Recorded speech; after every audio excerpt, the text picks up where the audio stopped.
ওনার প্রধান প্রথমা রানীর নাম রুক্মিণী। রুক্মিণীর সঙ্গে বিবাহের কথা হয়েছিল শিশুপাল। রুক্মিণী তখন একটা চিঠি পাঠায় যে আমার সঙ্গে শিশুপালের বিবাহের কথা হচ্ছে, আপনি পারেন তো কৃপা করে আমাকে হরণ করে নিয়ে চলে যান। আমি বিবাহের আগের দিন আমার রাজত্বের, বাবার রাজত্বের গ্রামের বাইরে যে দুর্গা মন্দির আছে, আমি সেখানে পুজো দিতে যাব। আপনাকে ছাড়া আমি বাঁচব না। যদি শিশুপালের সাথে আমার বিবাহ হয় তো আমি এই দেহ বিসর্জন দেব। আমি দিনক্ষণ সময় সব বলে রুক্মিণী করলে কি পায়ের চিঠি বেঁধে তখন তাদেরকে পায়রা চিঠি নিয়ে যেত।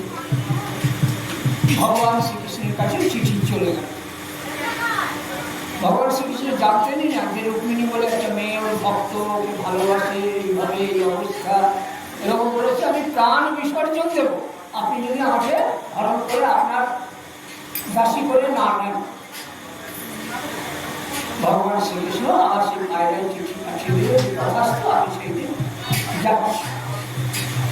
ভগবান শ্রীকৃষ্ণ একদিন আগে চলে গিয়েছিলেন রুক্মিণীর রাজত্বের নগরের বাইরে সেই দুর্গা মন্দির, এবং ভগবান শ্রীকৃষ্ণ পুরোহিত সেজে সেই দুর্গা মন্দিরে তখন মা দুর্গার স্তব করেছিলেন। কি স্তব করেছিলেন?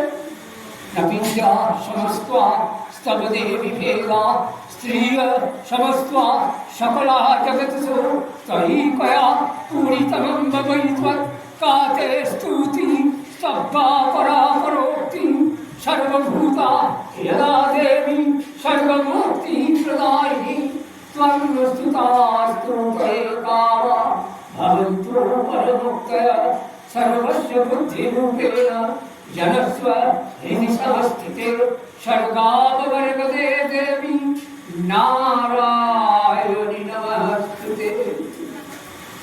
রুক্মিণী তার সখীদের নিয়ে মন্দিরে যাচ্ছে। তাহলে তো এই কৃষ্ণ নাম ছিল না, হরে কৃষ্ণ নাম যেটা আমরা বলছি সেটা মহাপ্রভু চৈতন্যদেবের প্রচার, নবদ্বীপ থেকে ওটার প্রচার। রুক্মিণী মা জগৎ জননী পুজো দিতে গেল মন্দিরে। ভগবান শ্রীকৃষ্ণ রথ ঘোড়া সব বেরিয়ে রেখেছিল, ওখানেই রুক্মিণীকে একেবারে ঘোড়ায় চাপিয়ে ওখান থেকে যেই বেরিয়ে গেল, খবর পেয়ে রুক্মিণীর ভাই রৌদ্র ও সৈন্য নিয়ে ভগবান শ্রীকৃষ্ণকে আক্রমণ করতে ছুটল। আমার বোনকে নিয়ে চলে যাচ্ছে, অপহরণ করতেই হবে, না একটা ইয়ে হয়। ভগবান শ্রীকৃষ্ণ রৌদ্রকে রুক্মিণীর ভাইকে যুদ্ধে পরাজিত করে বললেন, তোমাকে আমি মারবো না, কারণ সম্পর্কে তুমি আমার শালা হচ্ছ, সুতরাং তুমি ফিরে যাও, তোমার বোন আমারই রানী হবে। এবং নিশ্চিন্ত থেকে তোমার বাবাকে গিয়ে বলো যে আমি যত বিবাহই করি না কেন, ও সবসময় রুক্মিণী আমার রুক্মিণীকে ভগবান শ্রীচৈতন্য কি বলছেন? সাক্ষাৎ লক্ষ্মী। চৈতন্য ভাগবতে আছে, চৈতন্য চৈতন্যকে যারা করবে, ভগবান শ্রীচৈতন্য একদিন একটা নাটক করবে নবদ্বীপ। এবং নবদ্বীপে কি নাটক করবেন না, যেটা আমি বললাম, এই রুক্মিণী হরণ।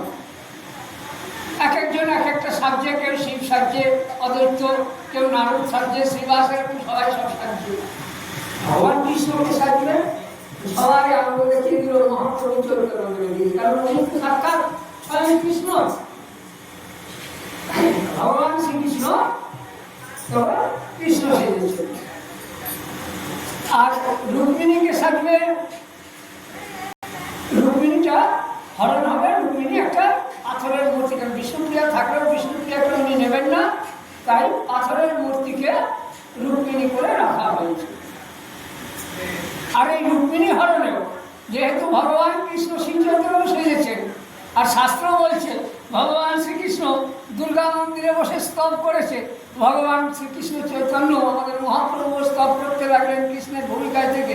রুক্মিণী আসছে পুজো দিতে, আর ভগবান শ্রীকৃষ্ণ চৈতন্য স্তব করতে লেগে গেল। ইয়া দেবী সর্বভূতেষু মাতৃরূপেণ সংস্থিতা নমস্তস্मै নমস্তস্मै নমস্তস্मै নমো নমঃ। করতে করতে ভগবান শ্রীচৈতন্য মহাপ্রভু মূর্ছিত হয়ে গেলেন, মূর্ছা গেলেন। ওই সবাই ভাবছি কি হলো, উনি নাটক করতে করতে বেশা হয়ে গেছে, বৃষ্টি হয়ে গেছে। শ্রীবাস অদ্বৈত এসে বললেন, উনি তো স্বয়ং কৃষ্ণ, কৃষ্ণকে কৃষ্ণ বলে ডাকলে তখন তো উনি উঠবেন, যার যার নাম তাকে সেই নামে ডাকতে হয়। এসো আমরা সবাই কৃষ্ণকে ডাকি। কথা কম। অদ্বৈত মহাপ্রভু কি করলেন, সবাই মিলে ভগবান শ্রী চৈতন্যের কানের কাছে বলতে লাগলেন, হরে কৃষ্ণ